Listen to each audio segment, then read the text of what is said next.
Good afternoon, everyone, and a very warm welcome to Emma's Masterclass, The Art of Leadership and Communication for Music Managers, Part 1. Lovely to see so many of you here. My name is Michelle Ronquillo, and I am Emma's Event Manager.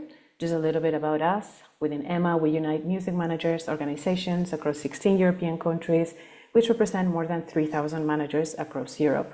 We've made it our mission to strengthen European managers globally through our Empower program, which encompasses education, advocacy, networking, and research. Empower is a project co-founded by the European Union. If you want to know more about us, or if you want to stay up to date with the upcoming events, make sure to visit our website, follow us on social media, sign up to our newsletter, and also join our WhatsApp group. You can find the links in the chat in a little bit. Within the chat, there is also a general managers contact list where you can leave your contact details and find the details of other managers. And also when you log off Zoom at the end of the session, a super brief survey will pop up. Please take a moment to fill it out, as your feedback helps us massively to improve our upcoming events. Just a reminder that there will be time for some questions at the end of the session. Please write them in the chat when you want. And if there is any question that resonates with you, give it a thumbs up or a heart emoji so we can make sure it gets answered. I'm going to share the agenda of today. Please bear with me.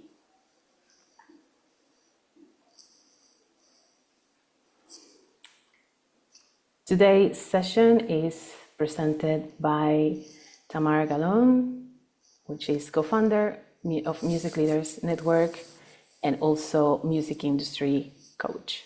We have a lot to cover, so I'm going to give the room to Tamara. Tamara, welcome. Thank you so much for being here. And to the rest of you, enjoy. Thank you so much, Michelle. I'm really excited to do this. I love talking about this topic, but that's not why I'm really excited. My very first private clients in the music industry, all the way back in 2009, were a music manager and her artist. And then when I started doing coaching retreats in 2011, my first two clients were two music managers with partnership. So I absolutely have a very, very warm spot in my heart for people who are in music management. So I'm delighted to take you through what I know about communications and what I know really helps between people who may have two very different communication styles and how that relates to leadership. I've been running a leadership development program for women in the music industry for 6 years, having run the very first version of that program all the way back in 2008 for the Music Publishers Association in London. And what I've learned over time about this system I'm going to be talking to you about today, called DISC, is that it's by far the best way I've discovered of helping people communicate and be able to lead and have conversations where, even if you have two very different styles of communication, even if you're two very different people, you can start to understand ways and means of communicating with each other that just really work, that make everything easier. And as soon as we can find ways of communicating more easily, we can have more difficult, more challenging, or more strategic conversations without them causing drama. So that's what I'd like to have for you by the end of this today, is ways and means of dealing with your artist or artists in ways that are much more easeful and really productive, so that in whatever way you want to lead, you can communicate your ideas, you can communicate and converse around challenges much more easily. Michelle, could we have the first slide, please?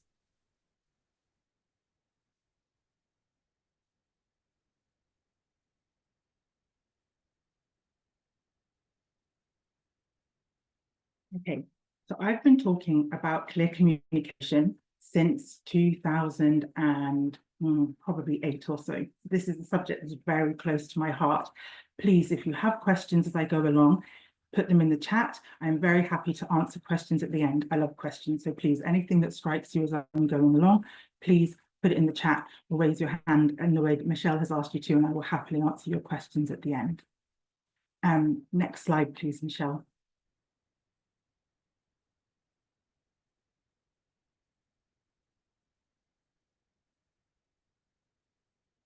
Right. So when we're talking about this system of DISC, what we are talking about is 4 different styles, D, I, S, and C.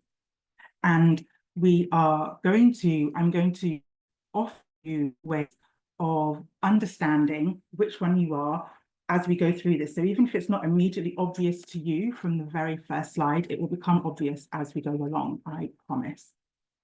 So let's start with D. I'm going to start with D for one reason and one reason only. Usually, if I've got a group and I've disked them, I've had an opportunity to know what their styles are, I'll start with whatever's the dominant style.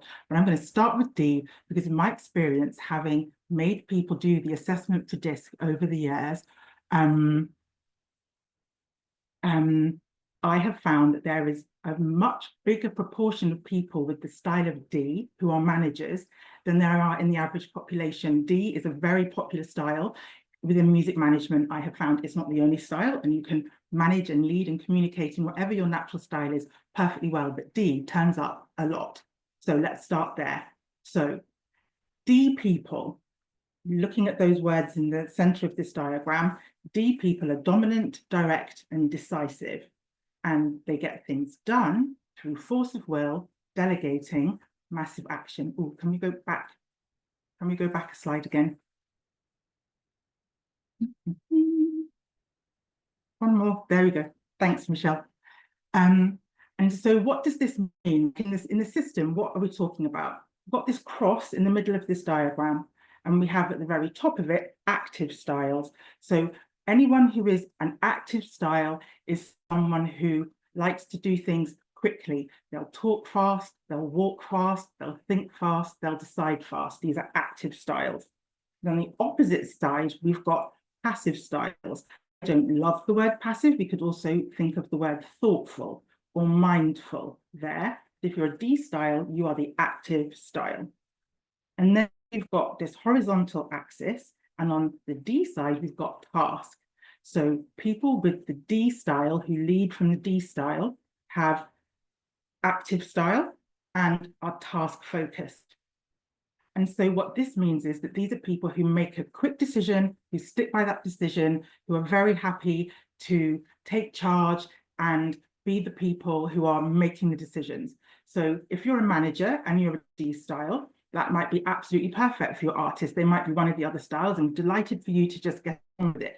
Equally, you might be a manager with a D style artist. That might lead to clashing because you might both want to be leading. Both might be quick deciders, quick decision makers, lots of ideas, and that might be a cause of friction. We'll get into all of this as we go along, but that's the very first style we're going to talk about is D. The next style is I. This is another active style. So this is a style that thinks fast, talks fast, walks fast, but it's also a style that is actually orientated more towards people than tasks. So along that horizontal axis, they're on the people side. So these are pleasing, inspiring, interactive. So they like to inspire people to take the advice or the direction that they are trying to get people to go in. How I get things done is by talking to people, sharing ideas, and collaborating. So they're fast people. We go round to S.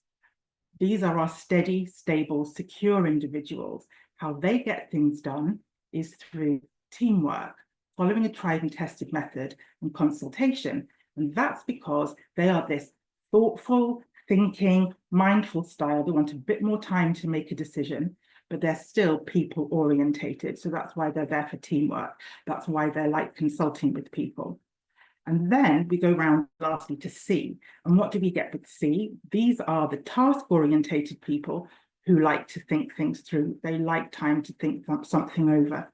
So these people get things done through research, through planning, through assessing risks and setting a deadline.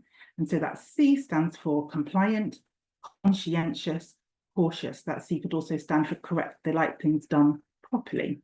So you can see that if you, for example, are a D style manager with an S style artist, you would have very different things in terms of what motivates you. One's people orientated and one's task orientated.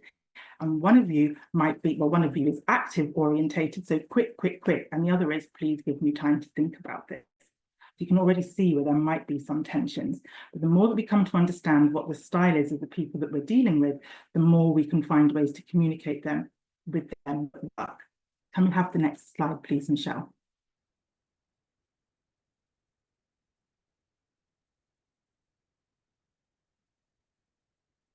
So the next slide coming up is going to just give you some more details about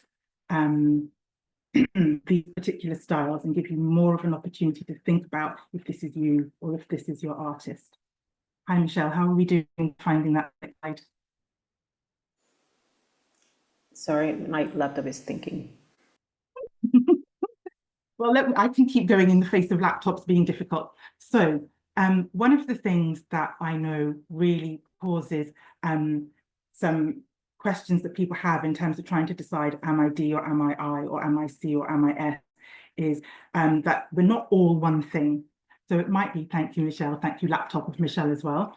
So it might be that you're DI, it might be that you're CS, it might be that your artist is IS and you're DC. So it's not that we're all just one style.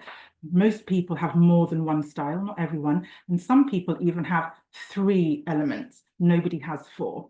So let me start again with D. And here we've got this dominant driver idea again. The skills of a D style individual are that they are problem solvers. See, this is a very typical style for managers. Problem solvers, risk takers, organizers, innovators, puts a high value on time and is willing to challenge the status quo. So you can see how that this makes for a good manager. But which is not to say that you cannot be a good manager in all the other styles. Of course you can. But as I say, there's a lot more people who turn up in management who are D than the average amount of D in the population, which is under 10%. Under 10% of all people, certainly in the Western world anyway, have D as part of their personality makeup and certainly not leading with it. But I come across it far more often than that when I'm working with managers and I'm assessing managers with this system. So the challenges in that next paragraph, in that second paragraph under D, the challenges of working with D can be they can overstep authority. They can have an argumentative attitude. There's no other style in this system that enjoys an argument, only D. They dislike routine. They can attempt too much at once. And the greatest fear of D is being taken advantage of. And what that can look like with artists, for example, if we're going to just use a stereotype, is the difficult artist, the diva-ish artist. Oh, they're so demanding. Oh, their rider is so specific. Oh, they want so much. Oh, they just get so cross if they can't have what they want. But this is the person who's task-orientated and wants fast action. They want the action around them to go as fast as they're thinking, as they're acting. So you can see that if you've got someone who's in the lower part of that chart, they probably aren't thinking or acting or deciding as fast as that D person. And they are possibly, if they're I or S, much more people orientated than they are task orientated. And as a result, that person who can ask for exactly what they want, not be worrying about what other people think about what they want, they just want it, they know that that's going to enable them to do a good job, task focused, that can cause difficulties if other people have different agendas or different speeds. So if we go round to I next, now a lot of artists have I. This is my experience. This does not mean there aren't artists with C and S and D. Of course there are, but a lot of artists have I, either as their first style or as their second. So what do we have here? What further do we learn? So we've got more creative problem solving skills here. These are natural encouragers and peacemakers. So often in bands, for example, I's and D's can be lead singers, lead guitarists. That's very typical to find I or D, or find that they are I and D. So once again, this just emphasizes fast, fast, fast, quick, quick, quick, let's make decisions. The challenges of working with somebody with I, if you don't have it, are they can be more concerned with popularity than results. What that means in real terms is things like, oh, my mum's ill, I can't do this today. And an I person will say, oh my goodness, I'm so sorry your mum's ill, it's fine, do it tomorrow. People orientated, not concerned with popularity than results. A D person would be like, okay, I'm really sorry mum's ill, but I still need that today. Task orientated. I can also be inattentive to detail. These are not people to put in charge of going line by line through a contract, because they won't do it. And this is classic for artists who are like, yeah, I'll sign it without having gone line by line through everything. That's why music lawyers exist, because artists do not want to go into the detail of that. Once again, I know that's a stereotype, but certainly artists I've worked with with high eye are not people who are going to go line by line through a contract. They are not. And they tend to listen only when convenient. So they're talkers, they talk fast, they love to talk in stories, they love to share stories, and they are very inspiring. But listening wise, possibly only if people are on board with their ideas, or if they've got an exchange on an energetic level that's really working for them. The greatest fear of I is rejection. What that looks like in real terms is that, let's say you are a fast style manager and you have a fast style artist who is I. What you will find is that you have a conversation with your artist, and let's say you're like, hey, I've got this opportunity for a gig, and the artist's like, wow, amazing, and you're back and forth with details and ideas, and there's lots and lots and lots of communication between you. And then let's say you say, and the fee is this, and suddenly you don't hear anything from the artist at all, like nothing. They've gone deadly silent. That's because rejection has turned up somewhere. So it's either that they're thinking, I can't say yes to this, the fee's too low and I have to stand by it. Or it could be that they fear some element of, yes, I can do it, but I can only do it under certain circumstances. Am I going to get rejected if I ask for what I need or for the money that I want? So that rejection can turn up and interrupt what is normally a really productive pattern of working, because the rejection is like the big hot button and interrupts clear communication or rapid communication or the continuing of a conversation. So then we're going to move around to S. So this S style, that's people orientated, but this stable, thoughtful, reliable, as we've got written here at the bottom, style. So these are people who like, inside the green circle, these are people who like peace, they like diplomacy, they like to be supportive, and they like to be supported. So they are good listeners, they are loyal, they are compliant to authority, they are friendly, they are predictable. So if you have an artist of this kind, then these are people who, once you've agreed something, you know, they're on board, they're going to say yes, they're going to get involved in the thing as a team player and try and be as obliging as they can be.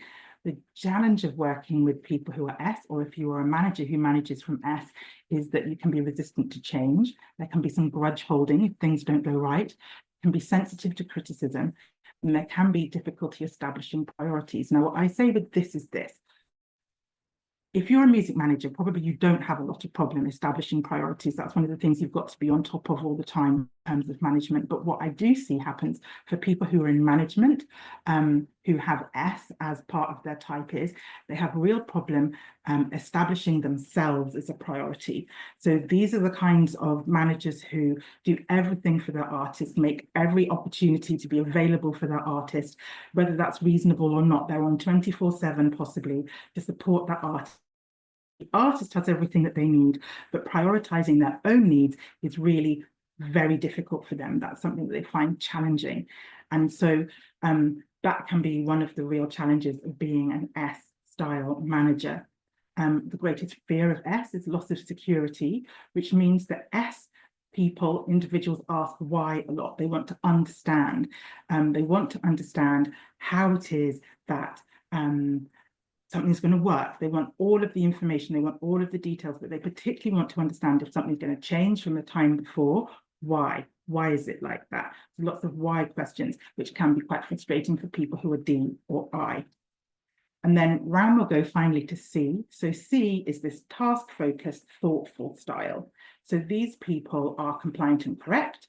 They are careful, they are analytical, they are also creative. So I and C create in different ways. I is more like, let's say, those kinds of artists that write a song a day. That's a very I style of creativity. Whereas a C style of creativity might be the kind of music producer that can, let's say, like Phil Spector, or like a composer, a classical composer. They can hold very complex layers of information and detail and data together in order to make a sound. So both very creative, just very different styles. And that is not to say that D and C aren't creative as well, but typically I find that people who are creators have I or C somewhere in their disc type.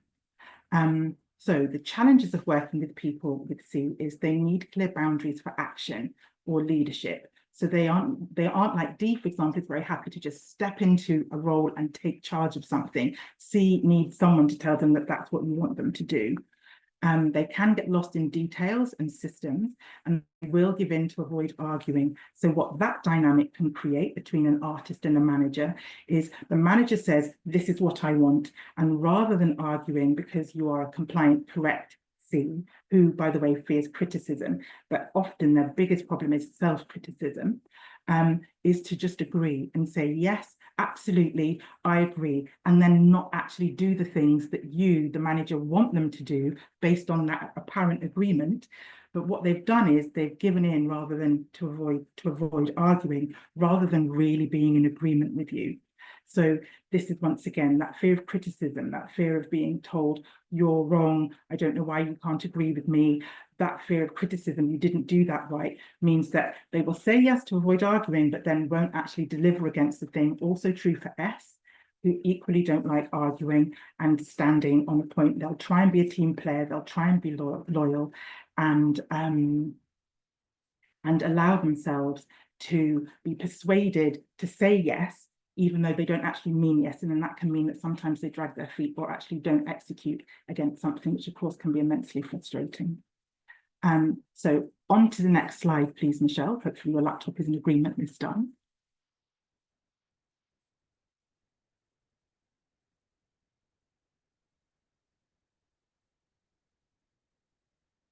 So how to get the best out of each style. So this is, you'll get access to these slides afterwards. So if you're trying to decide, I think my artist is this or that, here's some information about how to get the best out of them, how to communicate with them. So for example, we have the D, they want you to be efficient. That's because they fear being taken advantage of. So they want you to be efficient. They want you to explain what you want, how what you want serves their goals. So that's a great way. If you've got a D artist, they need to understand why it is that what you're asking them to do is going to get them what it is that they say they want. So don't be vague. Don't challenge them unless you also like arguing. In meetings, you need to be punctual. You don't need to chit chat. You don't need to go into off-topic conversations. You don't go sidebarring, talking about things which aren't relevant to the meeting. Have a clear agenda, ideally with timings, and stick to it. And explain ideas using logic and reason. In emails, you don't need to be asking how their week was or how their holiday was. They want you to just get to the point, or they will do that to you. And they like short bullet points and itemized needs. So on the phone, they want you to get straight to the point. If you called them, they want you to just get on with the thing that you've got them on the phone to talk about. So the I style, their greatest fear is rejection, which means that they want you to be enthusiastic, because if you're enthusiastic, they feel like you're both on side, you're both on the same team, you both want the same things. So what they do want is for you to be warm and to use more words, very wordy people, I people. Don't challenge or overwhelm them with facts and figures, and don't try to be controlling. They're kind of free spirits. They want to be able to go where they want to go. So in meetings, allow open discussions. They flourish when they're given an opportunity to express their personal opinion and when their dreams are supported. Ask for their opinion, that will definitely engage them. Allow them to talk about people and ideas, and allow time for socializing. So you will have to ensure things don't go over time, or that you don't wander off the topic for too long, but that's absolutely how you get an enthusiastic eye on board with an idea that you have. In an email, use an opening line that shows that you're interested in their life or their feelings or things that they care about. And don't go into too much fine detail or processes or facts and figures. Stick to the big ideas. And if you want to give them like a document spreadsheet full of all of the information for a tour, for a particular project, offer to talk them through it if they prefer. So I am a high I person. My business partner is a high C person. She loves the spreadsheet. She will send me her spreadsheet and then say, hey, do you want to chat this through? I do, because that's when I'm going to pay attention to the most important parts that she wants to show me. Otherwise, I get overwhelmed by the detail in a spreadsheet. On the phone, start with a little chit chat and then show an interest in this person before getting to your point, and stick to the big picture. Don't get into all of the teeny tiny details because they'll switch off.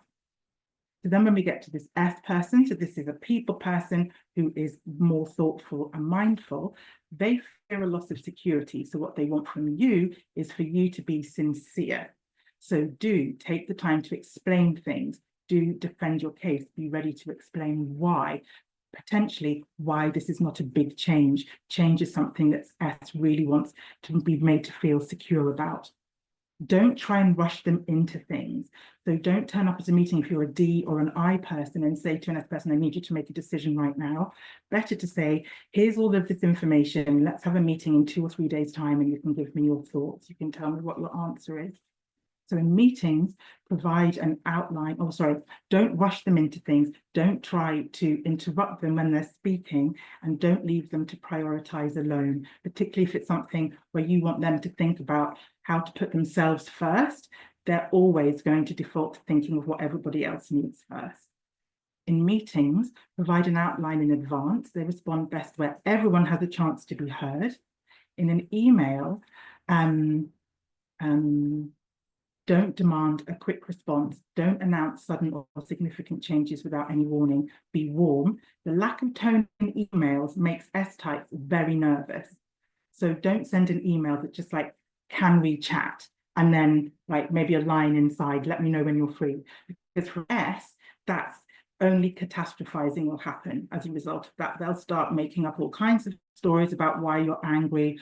Have they done something wrong? They're going to feel that criticism is pending. That's also true for C.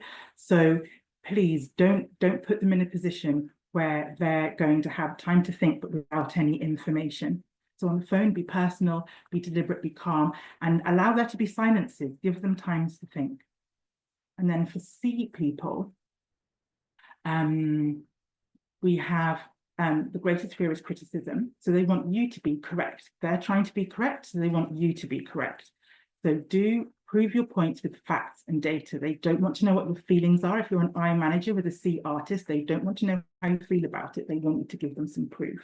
If you are a D manager, don't try and say, because my gut says so, because I just know I'm right. They still want some proof.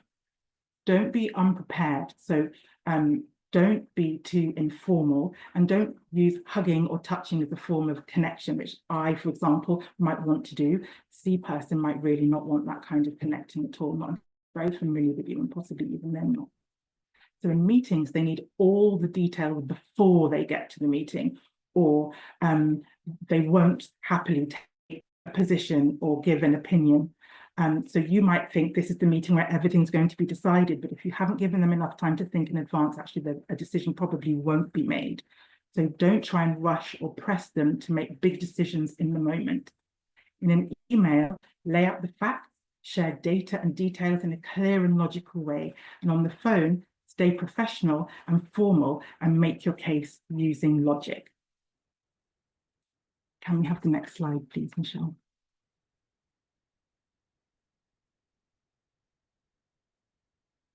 Okay, so we've definitely missed out a style. Can we, a slide, can we go back like 2 slides? I think there's going to be a slide before this one. Okay, observable behaviors.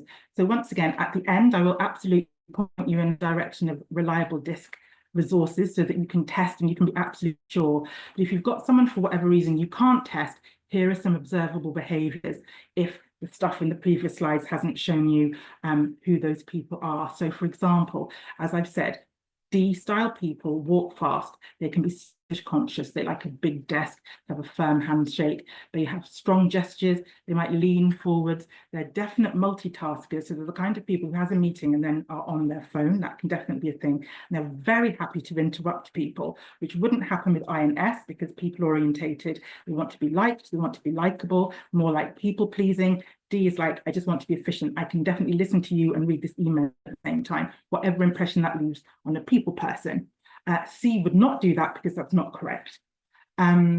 Influencing. So these are people who all over the pavement when they walk. I can put my hand, testify to that myself. They might bump into things because they're giving the person that they're with their attention, not their landscape or their surroundings. They probably have a mess desk. They might have piles of memorabilia or showy things that are from places where they've had fun or really enjoyed themselves. They'll have a warm handshake. They do hand waving. You've seen me waving and animated facial expressions, and they talk fast because they've got a lot to say. Whereas D style, they talk fast because they want to get things done quickly. So then we've got I will actually say, if you have an awareness, this is a very brief sidebar, but nevertheless, increasingly true as I talk to artists more and more. A lot of artists who have not all, but a lot, are definitely somewhere on the ADHD spectrum. So that fear of rejection, that not really finishing things, that only really wanting to do things that they're excited by, that very much maps over art. It's not to say if you have ADHD at all. And if you have ADHD, you might not be but there is very definitely a strong correlation. And then for the autistic spectrum, that's more on the C side, that perfectionism, the real focus on something that you're absolutely passionate about, that aligns more with C. And I see that more and more as people come and talk to me about these things. So observable behaviors of S, they speak at a more slow and moderate pace. They walk at a moderate pace. They have smaller hand gestures. They often lean back when they're speaking or have a hand in the pocket. And their desk will have a homely feel or family snapshots. So compliant people, they speak at a moderate pace. They walk in straight lines, like very direct, shortest distance. They give little to no gestures. They may have their arms folded. They may have their hands on their chin. Their desk is likely to have graphs or charts or techie stuff that they're interested in. So, if you've got an artist who's into pedals or all kinds of different production apps, once again, that might be, or software, that might be that they're a C-style person. And they will talk enthusiastically about the technical stuff that they're really passionate about. Yes, hi, Michael. Yeah, welcome. I'm part of the Society of ADHD and Autistic as well. So now 2 slides on, because what I'm going to do now is I'm going to get you to think about what the 4 styles are so that you can recognize the communications. So I've got 4 emails that are going to come up, and they're to Mike from his colleagues, Gabby, Eleanor, Jan, and Rob. I'm going to read them with you and have a think about, write it down, but have a think about what disc type you think each one has. We'll go through all 4 and yes, let me know which style you think they are as we go through them. So can we do the first one, please, Michelle? So this is from Gabby, the subject, actions, exclamation mark. Mike, a few actions came from the meeting, which I want you to deliver ASAP, please. Renegotiate the supply contract to give a reduced notice period, 2 months. Complete the review of the current performance and send me the headlines by COP, which stands for close of play. Cheers, G. PS, hope you had a good weekend. We want to put in the chat, what style do you think this is? D, I, F, or C? Yep, I'm seeing D. We are all correct. This is the D style. How do we know? Because we've got actions. We've got no dear Mike, no hi Mike, no hey Mike. We've got no how was your weekend. This is actually an emotionally developed high EQ individual because they've put the PS at the end. Hope you had a good weekend. So they're trying to be personal, but they've got the important stuff done first, straight in there. And so we've got bullet points. We've got straight in there, ASAP, always going to want that. And then we've got cheers, G, and we've got that COP. So they're using acronyms, they use jargon because it's quicker, so it's more efficient. So yes, D, perfect. Thank you, Gigi. I'm glad that this is ringing a bell for you. So let's do the next one.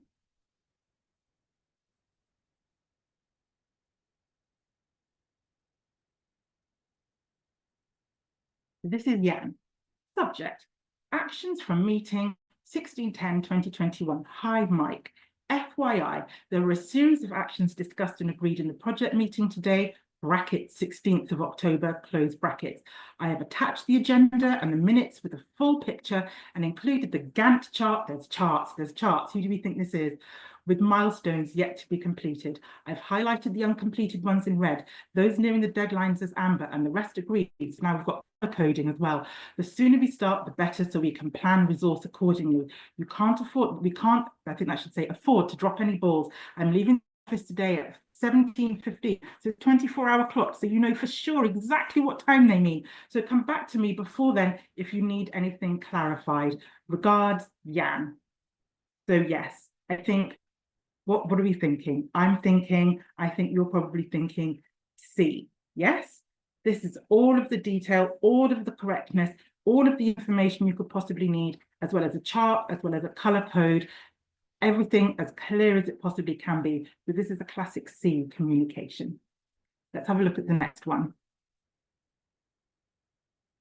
Okay, so this is Ciao, Mike. Hope you had a great business trip and managed to sample plenty of Italian wine. It would be amazing to use that place for an event. I will happily volunteer to go and check it out. Emoji, smiley face. So we had our meeting yesterday, which was really interesting because everyone was in agreement. Not always the case, I can assure you. And we have the green light to complete the project. You know what to do, exclamation mark. You shout if you need anything else. But I have back-to-back meetings, so perhaps best to text and I'll get back to you. We need to finish the key stages by end of today. Best of luck. Huge thanks, Robs. Thank you, Christian. This looks very like my kind of email as well. So people person, absolutely. Lots of exclamation marks, enthusiastic, and emojis. Emojis are obviously not the sole preserve of I, but very definitely do turn up quite a lot in I communications. And then I don't know if we've hopped over one again, Michelle. Do we have one after this, or do we have to pedal back and find our F? We do. Let's go back. So there she is. So this is Eleanor. So please, can you help? So already we're being polite. We're trying to reach out to somebody in a way that is really, you know, can we be helping you? Can you be helping me? Dear Mike, how are you?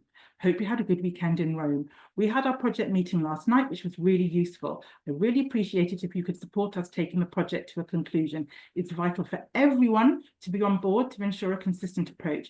I would suggest we address the changes we discussed as soon as possible. So once again, like changes, we want to make sure that they're understanding everything. Please let me know when suits you. And if you need anything from me or the rest of the team, we're really grateful for your help. So yes, absolutely, Heidi, this is S. So trying to be helpful, trying to support everyone, trying to make sure that everyone has what they need. So I think you've understood all of these styles. So let's just go on to the slide after these then, and we can have a look at the ways in which, so yes, as we see, one was D, that was Gabby, with very directness, and then 2 was Eleanor, so she was S, so she wanted everyone to be on board, she wanted to understand anything that was changing. Then C was Jan, all of that lovely detail with a chart and a color code, and then Rob was I, exclamation marks, enthusiastic smiley faces. On to the next slide. So what we've got is the clear challenges for different styles. Let's start with Gabby and D. D can come across as abrupt to all the other types. So when they're just trying to be efficient, or they can come across as argumentative to I and S, those two people styles, when they're just trying to have a debate. They just want to get everything out there, hash out the disagreement and come to a conclusion. That can feel very daunting. That can feel very overwhelming to people who are people orientated, rather than let's just have the difficult conversation so that we can get the task completed. So I know that lots of people, when I talk to them about this, are like, yes, I can't bear it when I get emails that just start with my name because it sounds like shouting. And I have had to train myself not to do that, because in my head, I don't generally do that, but sometimes I do. I don't know if I'm trying to take a shortcut. And now I deliberately go back and put hi in front of it, because yes, with some people, this can be really quite triggering. So Rob can seem too talkative for some types. When they're just trying to be enthusiastic, or they can seem too vague, like where are your dates, where are your times, where's your chart for C and S, when what they really want is clarity. So I is like coasting on inspiration, whereas C and S, for their security, want detail, want a framework. So S people can seem too slow for I and D, so that's got thoughtful style on the bottom, when I and D just want to move fast or move on something. and C just wants to get the task done to deadline. So S can also seem too concerned with safety and maintaining the status quo, so not changing things if it's absolutely possible, when I and D want to take risks, they want to challenge things or shake things up. And then C can frustrate I and D styles by giving too much detail when they're just trying to be really thorough. And C can upset I and S by being too critical when what they want to do is just be realistic, make sure that they don't fall for any mistakes or challenges that could have been avoided by thinking about them critically beforehand. So we've got to the point now where you can present me with your questions and I will happily answer anything that you have got for me by way of your challenges with D, I, S, and C. If you're different or if you're the same, let me know what you're thinking, let me know what your challenges are, and I will happily get into it. If you want a fairly decent free test for DISC, you can use one called Crystal Knows. If you just type Crystal Knows and DISC into Google, it will come up with a test that you can do. It won't give you loads of information, but it will give you the bare basics. It will give you 1, 2, or 3 letters based on whatever you are. Yes, let's have that very last, well, not the very last, the penultimate slide, Michelle. So key principles for leading or influencing others is notice things that don't work for the other person or for you in how you're working together. So my rule of thumb is if you're having a challenge with communicating, leading, influencing your artist, ask yourself, what is their style? And communicate in a style that works for them, because they are then going to accept the information, understand the information far more easily in a format that works for them. So for example, my spreadsheet loving business partner sends me a spreadsheet, but over time I have learned to say, can you just talk me through this? Because I just feel overwhelmed by all of the, I mean, really, I cannot follow a line, more than 3 columns. So for me, I feel very overwhelmed with a spreadsheet full of all of the details about a particular project. So she has learned to say, I've sent you the spreadsheet, do you want to talk it through? And if I'm trying to send her information, whilst I probably won't be putting it in a spreadsheet, I am willing to put it in a table so that she can see it in what feels like a manageable form for her. So both of us attempt to work with each other's styles because we know that it works so much better than trying to force the other person to utilize ours. So with misunderstandings, look for a style difference. Consider how to use the other person's style when delivering a message or making a request, or even how you set up working with them. So for example, if you have a regular meeting slot for speaking to someone because you are, let's say, a C manager and you like having a regular meeting slot, tell the person who keeps missing them or forgetting that they've got them that you're going to set it up at the same time every week, so you both know that it's supposed to happen at that particular time. Equally, if you're someone who, when you're on tour, when your artist is on tour and they just want to contact you whenever they want to contact you, you may have to try and put in a framework saying, this just has to happen.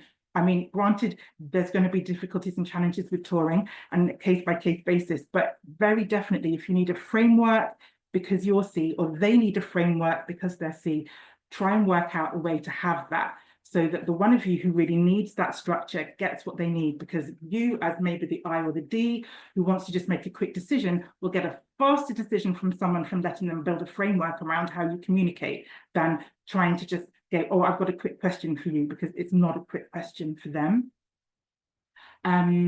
So be mindful of the common triggers for others. So, for example, if you're D, are you being too abrupt? Are you being argumentative? As a C, are you not arguing when actually there's a point that really does need to be made before your artist runs off with an impression as a D that you've agreed with them?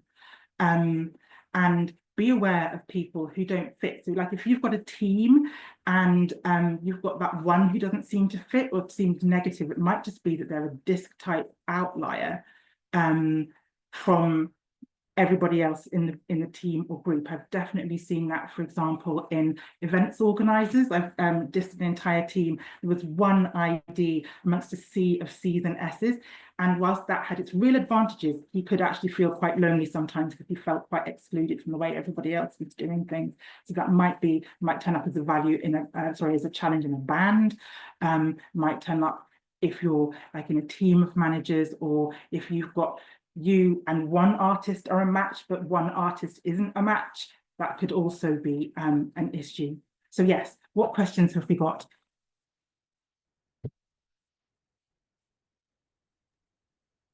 There was a great question earlier about how to ask about fees without sounding too demanding.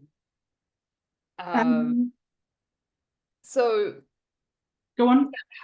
here it is. Sorry. How do I send out the pricing of my act to festivals? What should I say in the email not to sound too pushy? In general, yeah, what would that look like? How I think as managers, we have to ask a lot of questions and Yes. ask for things. So especially to people who might not know us and we don't know their disc style at all. So it's just pitching. Yes.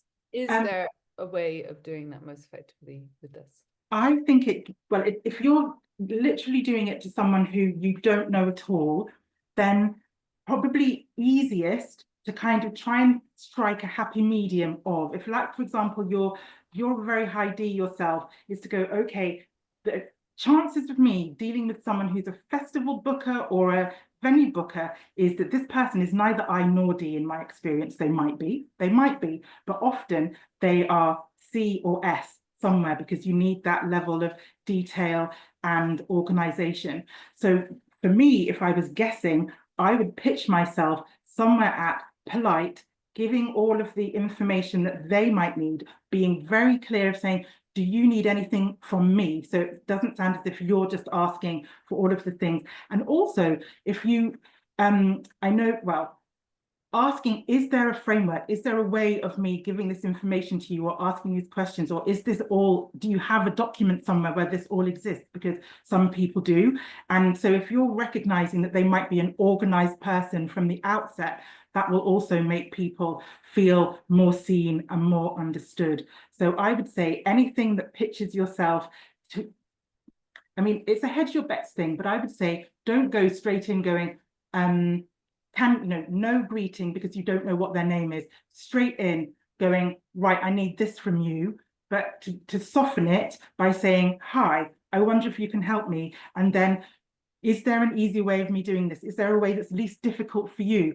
So you come across as someone who's not trying to make, just assuming you're going to get everything you need, and you're not actually trying to reciprocate anything. So I tend to find that if I don't know who somebody is, to kind of pitch myself, imagining I'm speaking to someone who's C or S, because that will definitely work for someone who's I, if you're not inundating them with information, but equally will come across as respectful, will come across as someone who is trying to be polite, trying to be engaging, not demanding. Does that make sense? Because, by the way, a D person doesn't care how you're communicating with them. So long as if you're asking them something and it's their job to tell you about it, they just want it short and sharp. So you're not going to upset them unless you write them a great big long email of all the bullet points in the world. But as managers, I assume you have better things to do. So I think pitch it as a CS style. And if that doesn't work, then regroup. But in my experience, the vast majority of people I have ever worked with who are bookers, agents, festival programmers, any of those people, CS. Interesting. I think definitely there's something in giving giving information, asking a question, getting them to come back to you so that you don't necessarily, you don't have to give like the price right away. You don't have to give all of the money. Like just a concise email that asks a strong question can work pretty well. Yeah, I would and agree. that can be enough to get them in and responding. Yes. Okay, we have another question. In disc, while people tend to have a dominant style, can they also exhibit traits from other styles, especially in different situations? Because I've done the see me color profile, and it gave me 2 colors. Yes, definitely. So I would say most people are more than one thing anyway, but they have a dominant one. So it might be when I disc people using the system that I use, I get 3 charts, and some people might be very evenly matched, let's say I and S, or C and S. And what that means is that they'll be borrowing bits from two styles, definitely. So that's definitely a thing. But also what happens is, what I've discovered over the years of, honestly, I have disked hundreds of people, is there's an overabundance of people with I generally in the music industry. And so what some people therefore do is they might have no natural I, but they produce some I in order to fit into a very high I kind of environment. So that's definitely a thing that happens as well. Also, I and S, being like more people-pleasing styles, might also try and emulate style to fit in. But then what happens is, under stress or pressure, they'll revert to type. So that can be quite confusing when you feel like you're dealing with someone who's just like you. Let's say you're an I and they're just like you. And then a drama happens, or there's a challenge, and suddenly like a whole other human turns up. That will be probably because that person has lent into I to fit with all the other I people. And then it's not quite working for them when it's stressful. Absolutely. And yeah, I see a lot of people talking about their multiple types. Yes, well, it's here. definitely, you are very likely to have more than one type. And I have another question. One second. If I can be a very adaptable, what am I then? I can see the most how to influence artists who has harder time to make a quick decision, or even worse, got a lot of back and forth. So if you have an artist that needs time to think, you need to give them time to think. Like if it's frustrating to you that they can't think as fast as you need to come up with a solution whereby you ask them things. Maybe when you're first thinking about them, maybe I know that there are real challenges in saying, oh, I'm wondering if this might be a thing. And then you have to go and investigate and it turns out not to be a thing. But that's a conversation to have with your artist, and to say, listen, we can do this two ways. I can investigate things and then come and tell you about them, but I might need quite a quick answer.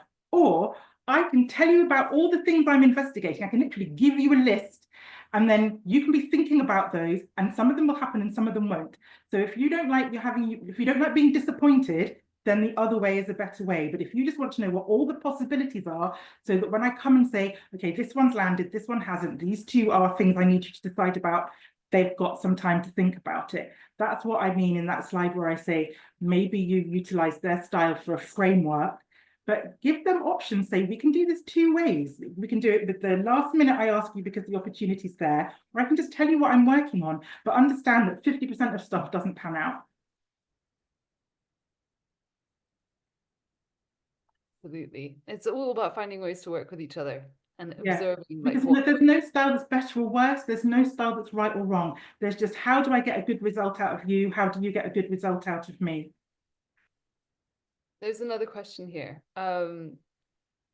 Obviously, according to context, do you think that it can be helpful to ask an artist to do one of these tests in the first stages of a relationship to avoid initial frictions? Yes. Because it might be that you have had experience of working with an artist before and you're thinking to yourself, gosh, I really think they were a high D and I did not love that. And so, yeah, I would, if you don't want to experience the same thing all over again, yeah, test them. Absolutely. And how to approach an artist that is very practical and wants things to be done immediately and doesn't like planning in the short, medium, and long term. I think that yeah, definitely can be. So are we thinking that artist might be a D style human? Is that what we think we're saying? Because what I would say is that we go back to this suggestion where I said how to get the best out of D, which is to say, I want to give you what you want. You told me that this year you want to do 8 festivals and you want to headline a tour, and I'm working on that. However, what that requires is I need a 6-month run up to that tour. Yes, I do. So that's what's going to have to happen if that's what you want. If that's what you want, this is how I'm going to be working on it. If you want me to do everything last minute, it's going to be shabby and you're not going to get the result that you want. So this is up to you. Tell them how they get what they want. That's what they want to know. But task and fast. I'm going to give you exactly what you want as fast as it can be done well. Perfect. Are there any other questions? Does anyone else want to add anything? Okay, Christian says, how do you measure if your communication has landed properly with a person you communicate with? Well, they either come back and do what it is. To you. Yeah. Sorry, say that to me again, Jess. that is the complete opposite to Opposite to you. someone who's Okay. very different. Okay, so essentially what it will probably look like is them responding to you faster, or them responding to you with you know, in a way that they haven't before. So it might be, for example, that you send out loads of emails. And also, by the way, disc style can affect how people would like to engage with you. There are lots of people, I in particular, who really don't love email very much. Like, they may be much easier to communicate with them with WhatsApp, Messenger, or text, where they can just see in a tiny bite-sized thing what you want. Whereas like a whole email full of bullet points, that might be really like, they're just not even opening that, or they're opening it and going, oh, it's huge, and closing it again. So like, if you start to investigate the style that they like to be communicated in, then you will 100% start to get responses in a way you didn't get responses before. You might get a quick response, you might get a fulsome response, whatever it is that you weren't getting that you wanted, you'll start to get more of that. Absolutely. Also, you can ask your artist. You can say, I've been thinking about this, and I did this whole disc thing the other day, and I've got questions. And just say, would you prefer me to do that? Like, if I didn't send you emails, if I just asked you important things in WhatsApp, would that go faster? I've been negotiating a contract recently with somebody, and she sent me an email with all of the information in it, and I shilly-shallied and shilly-shallied and shilly-shallied, and she sent me a WhatsApp going, I'm proposing this. And 30 seconds after she sent it, I went, great, yes. Fine. So like, find their tool, find their method of communication that they like, and then communicate in that way. You will absolutely see a difference. That's so great. Are there any last questions before we go? And I also want to remind everybody to sign up to tomorrow's next session. We have another, I've just put a link to our events. We have another second part to this coming up. In which I'm going to be talking about, hang on, I'm just typing to find the crystal nose. It's in the chat. Is it in the chat? Is it already there? Perfect. Yeah, already. So next time we're going to be talking about boundaries, how to negotiate boundaries, yours and theirs, and how to have good conversations. And I think might have been Christian who mentioned this is about values. There is 100% value in looking at your values. So you will find a values exercise link coming out with the information about this next session that I'm going to be doing in April. So if you can do your values assessment before you arrive, you will get more out of the session. It'll be a little bit more conversational than this one. And the reason why I want you to look at your values is that difficult conversations work best when we turn up as our best selves, and our best selves are the version that's aligned with our values. So that's what we're going to be looking at. And yes, I 100% think you should get your artists to look at their values too. Yes, before anybody asks me. Not necessarily before the call, but at some point, yes, it will make all of your communication better.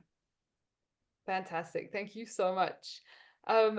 We've got nothing but people saying how great this session has been in the chat. So thank you so much. Amazing. I'm so glad. Please go out and be happy with your artists, because it makes me much happier when managers are happy with their artists. Everyone do the disc test.